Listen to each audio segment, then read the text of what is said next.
Misfit Teens, Carrie here, and today we're going to be having a vlog, which you never know what's gonna happen as Pepper walks into the thing immediately.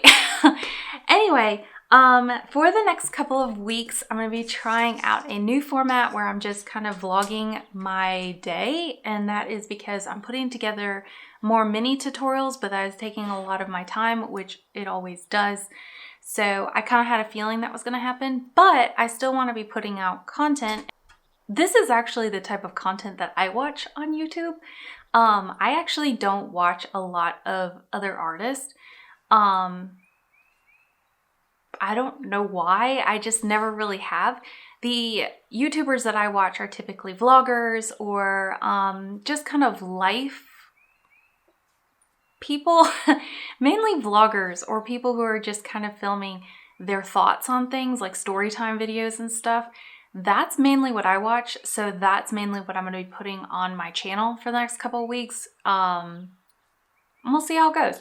Anyway, that being said, today I thought that I would kind of share with you behind the scenes as well as answer one of the questions that I get asked a lot, at least on my website as well as on Instagram.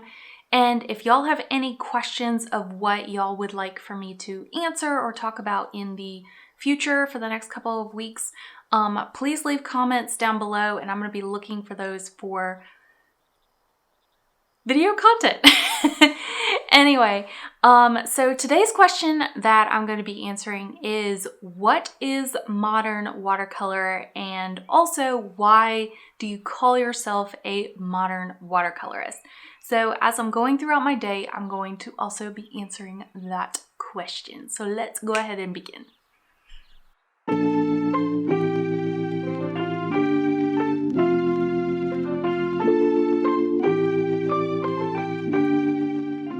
So let's go ahead and jump into question number one, which is, what is modern watercolor? So the very first thing with modern watercolor, I think I did some research and I couldn't really find the origin of that per se word, but I think it's a relatively new term.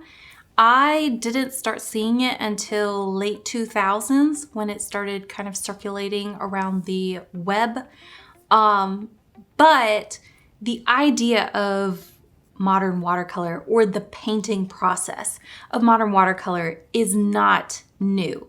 Even though that term is kind of new, how you paint, basically how you paint with modern watercolor, is not a new idea. It's a very old idea that has been done for many, many years, but it went under the term of mixed media watercolor. So what is mixed media watercolor? Well, mixed media watercolor is basically mixing watercolor with lots of different supplies and lots of different paints. Basically, whatever you want to, you can mix with your watercolor.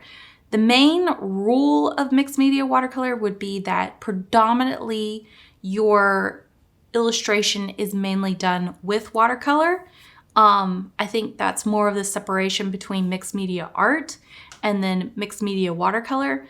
Mainly or predominantly your artwork is done with watercolor, and then it's accented by different supplies, and those supplies can include ink, they include acrylic, I've seen oil pastels, I've seen chalk pastels, I've seen colored pencils, I've seen crayons, I've seen markers. Basically whatever you can think of, you can add to your painting just to add a little oomph to it. So that is the basic gist of what modern watercolor is, or also what mixed media watercolor is.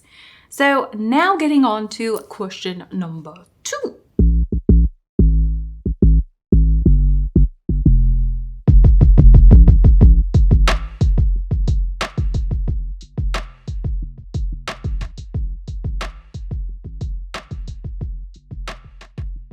Basically, question number two is, why do I consider myself a modern watercolorist or a mixed media watercolorist? Well, the very first thing, funny enough, is I have actually always painted in this style.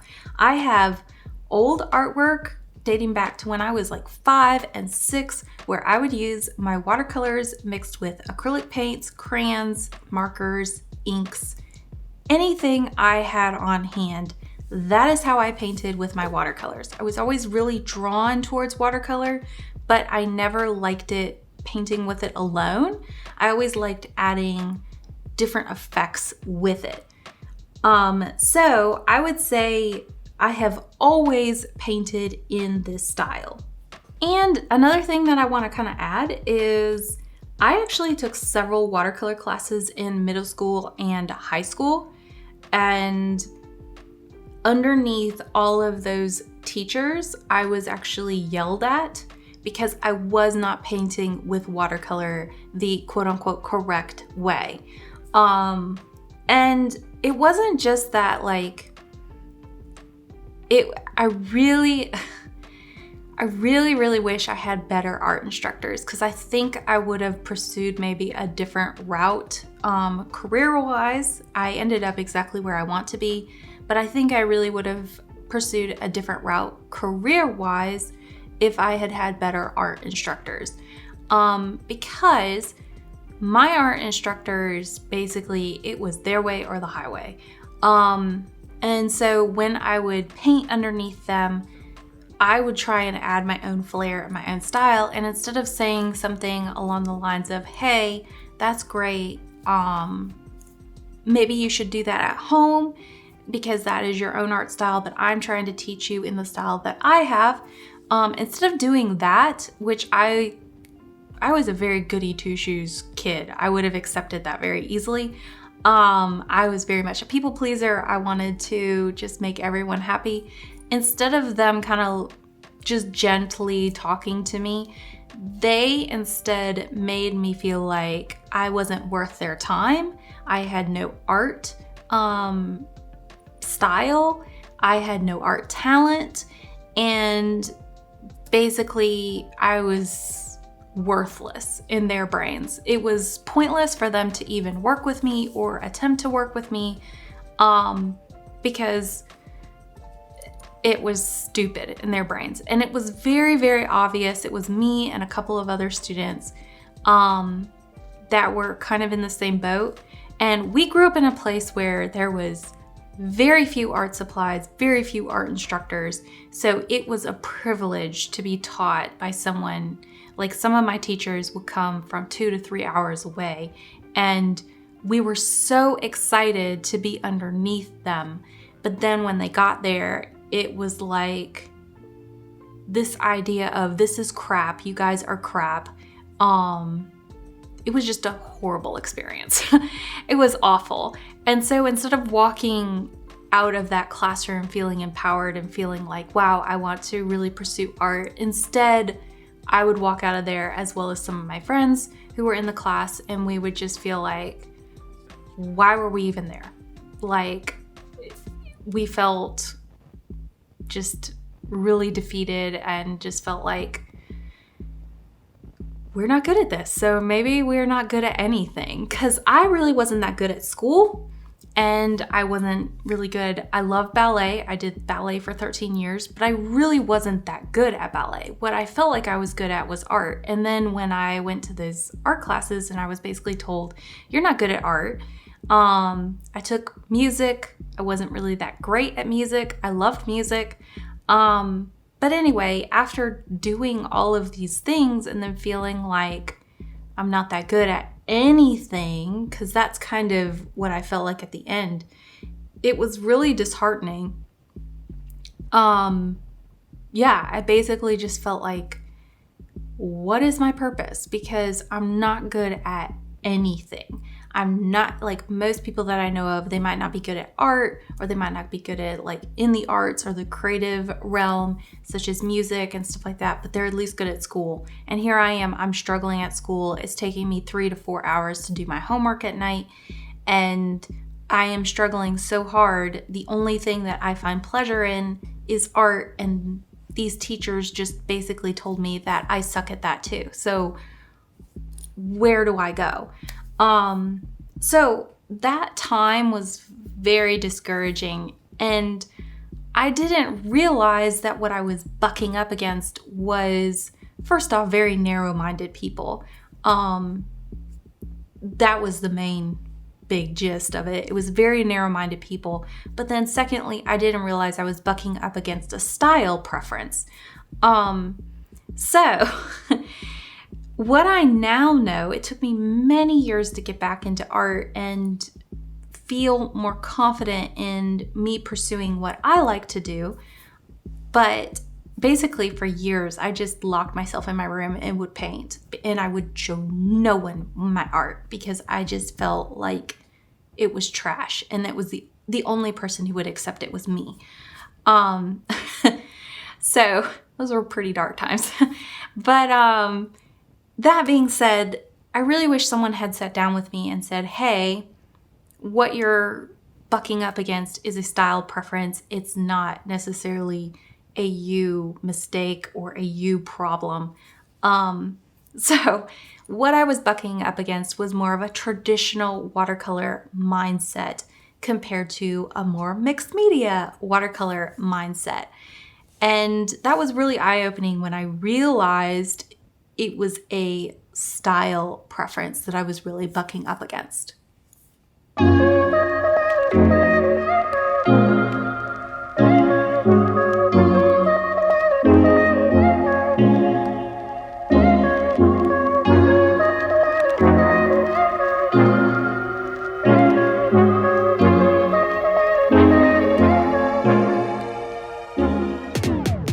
So the next question that you might want to be kind of asking or rattling around inside of your brain is, why choose modern watercolor over traditional watercolor? And for me, it's mainly because it allows me to have a lot more freedom in my art, and allows me to express myself a lot better than traditional watercolor could. And all of this is my own reasoning of why I like it. First off, this is gonna sound really strange and really, really weird, but bear with me. I grew up in a very strict conservative home, and so a lot of the things that I did were already very regimented, where there were a lot of rules, let's put it that way. And as a result, I felt like my life was already very regimented, and so I felt like I couldn't really be myself per se. So since I couldn't be myself in my real life, I liked having the freedom to be myself in my art. I liked being able to paint without any rules and really no boundaries. So I could add ink, I could add pastels, I could do whatever I wanted. So that is the main reason why I chose mixed media, because for me, it felt like an outlet to express myself without any hindrances or any limitations of how to express myself, which I did kind of feel that, especially in high school and college, I felt very much restricted in certain respects because I liked certain things, but I had to keep them hidden because they were not accepted. So art was a way for me to kind of allow that outlet to be loosed without any ramifications. So that's probably the main reason, to be honest, why I like modern watercolor over traditional watercolor. Another thing is I really like to use white ink. I like to use it as added details. Pretty much every painting that I do, I am constantly using Copic white ink. It is a very expensive supply, but I use it so freaking much. I don't care. I love it. So I use it for added like details and stuff like that, but I also use that stuff to correct mistakes. And that is another reason why I really, really like mixed media, because I don't know about you, but I am constantly making mistakes in my art. YouTube is really, really nice, or videos are really, really nice of covering up mistakes, so you can even edit them out. Ooh, yes, I'm telling some secrets. So sometimes I will edit stuff out if I make a mistake, or sometimes I can't edit out a mistake, such as me lifting up a color. Maybe I went too dark or too intense. So sometimes I will lift up a color, but sometimes you can't always do that. And that is a traditional watercolor skill where you'll lift up or lighten up a color. So that is one thing that you can do in both traditional and mixed media watercolor. The thing that you can't do in traditional watercolor that I absolutely love about mixed media is that if something goes awry, which a lot of times it will. Very, very rarely do I have a painting go so smoothly and so beautifully that I'm just like, this is perfect. I love everything about this.